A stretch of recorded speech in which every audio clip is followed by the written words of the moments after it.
So yeah, so this character here, Mr. Stalin, has chosen to remove his tools from the No Moons Allowed forums, and I just wanted to make a video about it.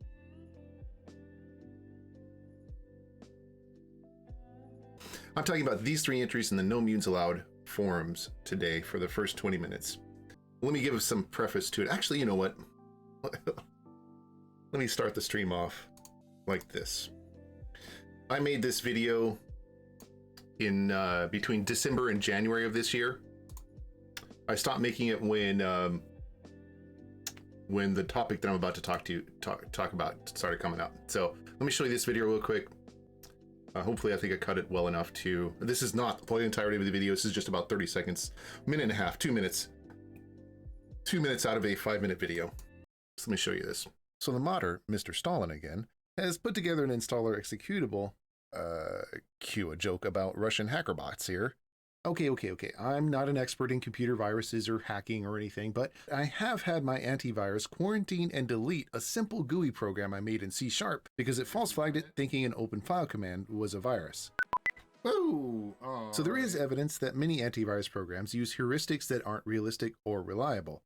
That being said, it would be nice to have an alternative method to install it, since this is what's been going on in my half of the world for the past 5 years or so. Charges 12 Russian military officers by name for conspiring to interfere with the 2016 presidential election. Play ball with us. You'll be leading your own platoon in no time. The Russian government infiltrated U.S. political party emails during the election. Strong and brave, here to save the American. Moscow's hacking of the Democratic National Committee. Not all of us can storm a beach or drive a tank, but there's still a way all of us can fight. What Western leaders are calling Moscow's brazen cyber attacks. Series E defense bonds. Each one you buy is a bullet in the barrel of your best guy's gun. The Russians attacking our constitutional system and attacking our electoral system. Carried out these cyber attacks to support the Russian government's goals. Recent reports of Russian interference in our election should alarm every American. The Russians are not our friends. Russia is responsible for this breach. Guys, don't look at the camera. That's enough of that. And while I don't necessarily agree with it, probably half the country believes this. So to circumvent these issues, I've taken the liberty of extracting the installed files and zipping them up for those of you who are paranoid about this sort of thing. Now, that video, obviously it's in poor taste nowadays. It wasn't in particularly poor taste back in the day. At least I didn't really think it was until I actually started looking around and realized, this might go the wrong direction pretty quick, considering that has been happening for the last 5 or 6 years at this point, ever since Trump won the election. So when the Democratic Party came in charge, it is almost inevitable that some sort of conflict with Russia was going to occur. This is not to say that the Democratic Party was telling the truth, or the people who were on those news media were anywhere near honest at all. But the bottom line is, like I said, whether or not I believe it, about half the country does believe it. Which is neither here nor there until you start factoring in what's going on right now. 2 people who are trying to talk about what's going on in Russia without demonizing all the Russians. So I'm not trying to demonize this guy, Mr. Putin here, or Mr. Stalin rather, or Mr. Putin. I don't particularly care about Mr. Putin, except that, quite frankly, there's obviously some very questionable decisions he's been making recently. But Mr. Stalin here is one of the primary modders, one of the guys who makes a lot of modding tools for Fallout 2. And one of the modding tools, that video specifically that I was making, which I of course had to put on hold after he did this, one of those modding tools was the inventory filter right here. This inventory filter, I was just making a video about it. I was going to explain how it works, and that specific section of the video I was going to say, okay, I split up the inventory filter itself was originally came with an installer, and it was the only way to get it unless you download the GitHub and look at the source code for it, which I did do, but that's not really as important, because what I was going to do is I was going to go ahead and separate the installed files from the installer and package them up in a zip for other people who didn't want to worry about any antivirus warnings. And then of course, Mr. Stalin here decided to pull his files. from the No Moons Allowed forums. And he's obviously pulled them from other forums, but this is the only one that I really know about. And he's done this on 3 separate files. He's done it to the Data Explorer, the Fallout Data Explorer 2 specifically, which was a nicer version of the Data Explorer, and the Fallout Proto Manager. And the Fallout Proto Manager has both of these, the inventory filter and the Proto Manager, have completely disappeared from GitHub as well.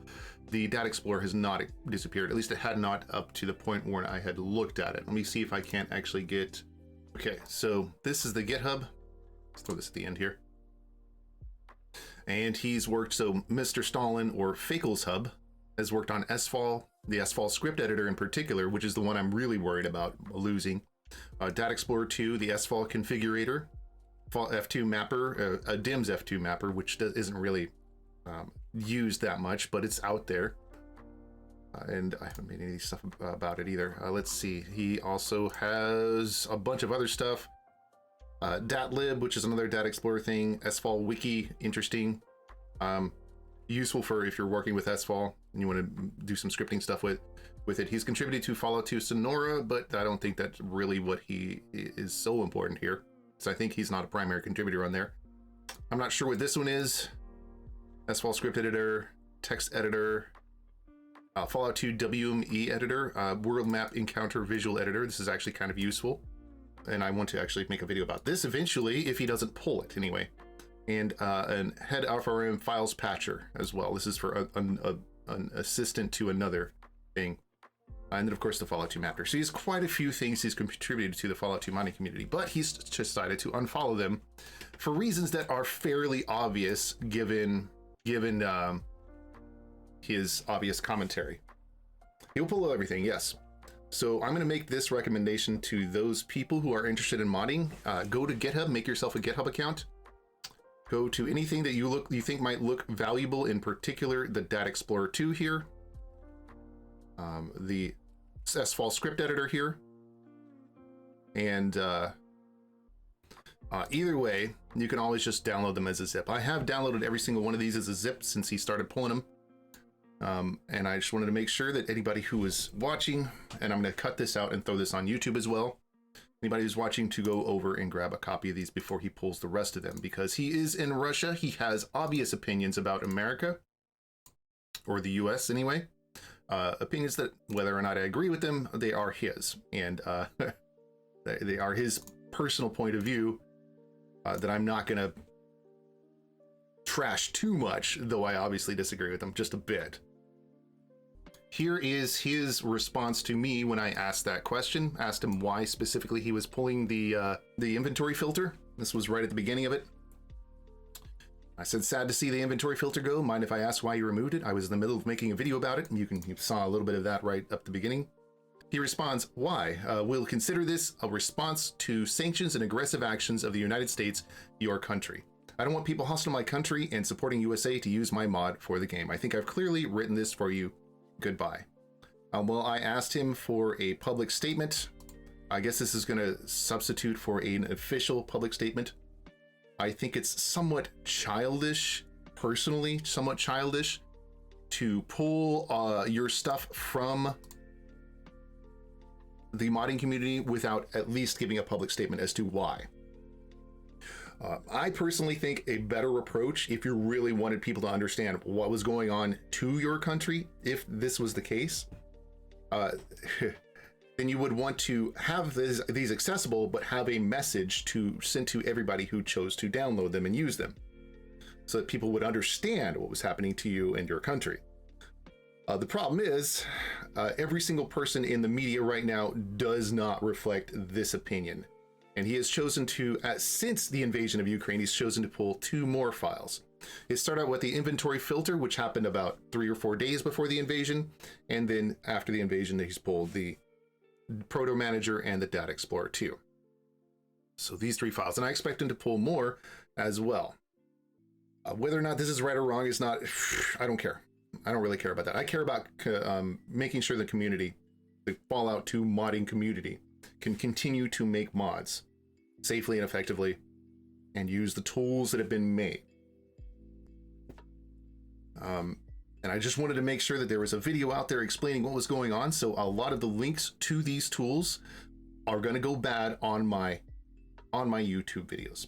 Please, if you see these links are bad, let me know and I will update them as I can. I have copies of the full releases myself, and I have tried to get as much of the original GitHub repos downloaded as I can.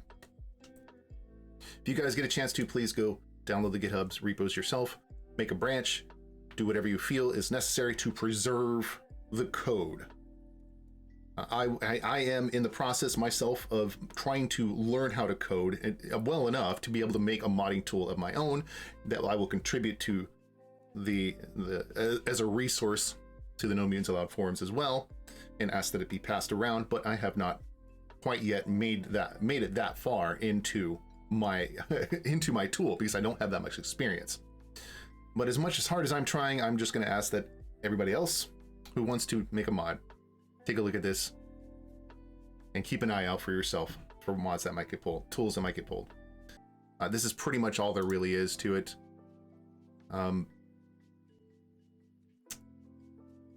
And I just wanted to talk about what exactly happened. Yeah, I know, exactly. He has two names on his GitHub account. He's also known as FakelSub. So I don't really know. Obviously, he's going by Mr. Stalin more often now, and he has little secret messages or not so secret messages that are pretty obvious about how his feelings are toward the United States right now. For which I cannot necessarily blame him, although I can say that his support for Putin, if he has support for Putin, because he has made no public statement, is questionable. Now, if he doesn't support Putin and there's just other things that are going on that we in the United States, of course, will never hear about because we don't have alternative news sources very much. There are some, but none of them. Most of the mainstream ones only repeat what the government says. They don't actually question them or do any sort of investigative journalism. Those who do question it quite a bit, but at the same time, Putin did invade Ukraine, and this apparently will have a major impact on the modding community for Fallout 2. So, yeah, it seems unfortunate. No, it's been this way. He's had this name for a while, so I think he's been pretty anti-United States for a while. But I don't know. Personally, when I first saw it, when I first saw the name, I was like, oh, he's just one of those internet trolls. He's just trying to get a rise out of people. Like, he seems to make good content. Everything was publicly available. It was all open source. That's all. I was like, okay, cool. It's all open source. He's not afraid to post something. If there's a virus in it, people will find out. Seemed like a pretty reasonable. Otherwise, all of his interactions with me were not particularly negative. They were all fairly neutral. He was willing to explain stuff. Seemed like a pretty decent guy for the most part. And I just figured he just had his name up as a troll. Maybe he has a particular. At this point, it seems like he has a particular political view that he wants to express. He's not doing it very well, in my opinion. So I'm trying to bring up, one, the political view that he has, two, the fact that he's pulling stuff from No Means Allowed forums and probably from other forums as well, and three, that the modding community should probably take a look at this and evaluate where it's going. But it is a fair point to make also that whatever is going on between Russia and Ukraine and the rest of the world at this time, not just the United States, but the rest of the world, should also be considered when you are looking at making a Fallout 2 mod and the tools that are being created to support making Fallout 2 mods. This is having an effect on the Fallout 2 modding community, a much greater effect than I had originally thought, but perhaps that's the point. Either way, that was the topic of conversation I wanted to start the stream out with. I wanted to show people what's going on. Hopefully y'all get a better understanding of what's happening, or what I can see is happening in to the modding tools here. And I simply ask that anybody who is watching my videos on YouTube, that you guys, if you see a bad link, if you click on a link and it turns out it's going to a place that doesn't exist anymore because he is absolutely pulling them, let me know. There are other Russian modders as well who may end up pulling their stuff. Let me know if you see that. It probably makes for some very poignant news and information about what's going on in the rest of the world.